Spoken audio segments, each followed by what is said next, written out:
Vinland Saga is one of those anime that you've either watched, seen clips, heard of, or read during the past few years.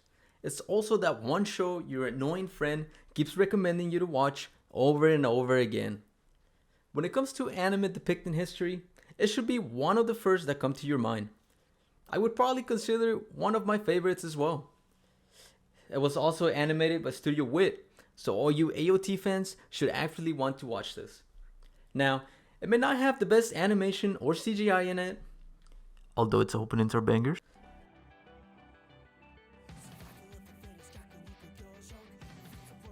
But the way the story unfolds keeps you hooked and invested in not just the anime, but its characters, storytelling, and makes you want to Google Viking lore throughout it just to understand it better.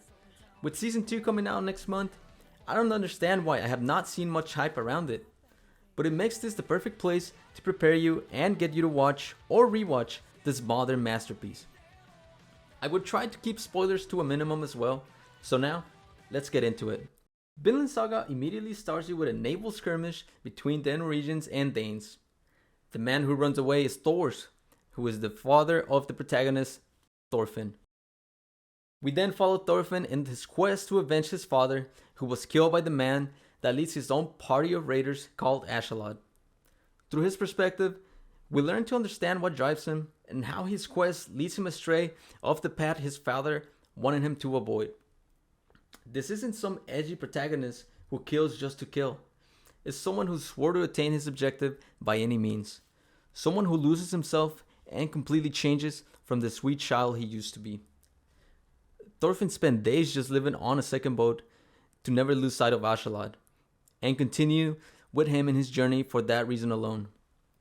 I'm sure you won't forget his face while in the boat, or the immeasurable amount of sadness that can only be seen through your eyes in his new life. It is hard to forget the first time he must kill, as in this new world, it's either kill or be killed.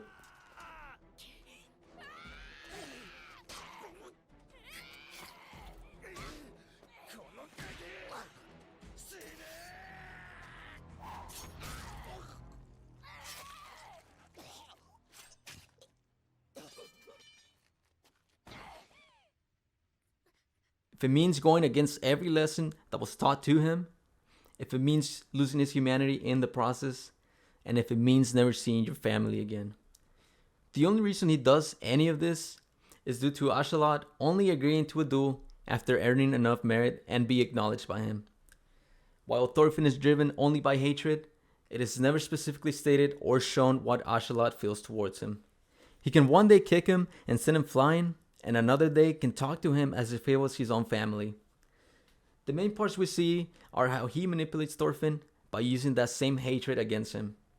He is one of the best fleshed out villains in any anime, and probably my best character of that entire season as well.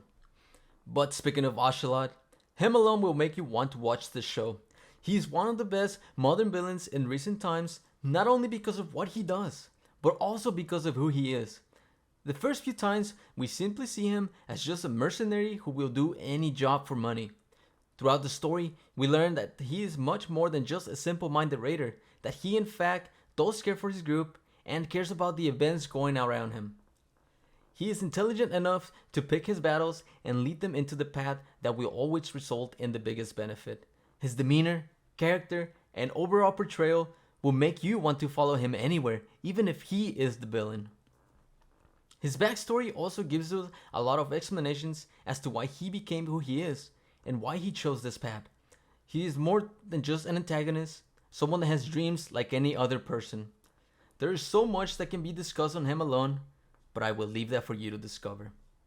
And while these two individuals are what drive the main part of the story, the characters surrounding it just help to enrich and develop. Prince Canute, who slowly transitions from a silent man to someone who radiates confidence and orders those around him. Someone who looked as nothing more than a mere background character, someone not befit of being a prince. Torkel, who is mainly seen as a brute who can chop through enemies like if they were paper with pure strength, but is actually intelligent and thoughtful of what goes around him. This anime has some of the best character development of any show, and properly tells the story from many perspectives. Whether it's the drunk priest trying to teach war-driven individuals, or the close aide to the king in Floki, who tries to manipulate others as seen fit. There's something for everyone to invest themselves in. But it just doesn't stop there.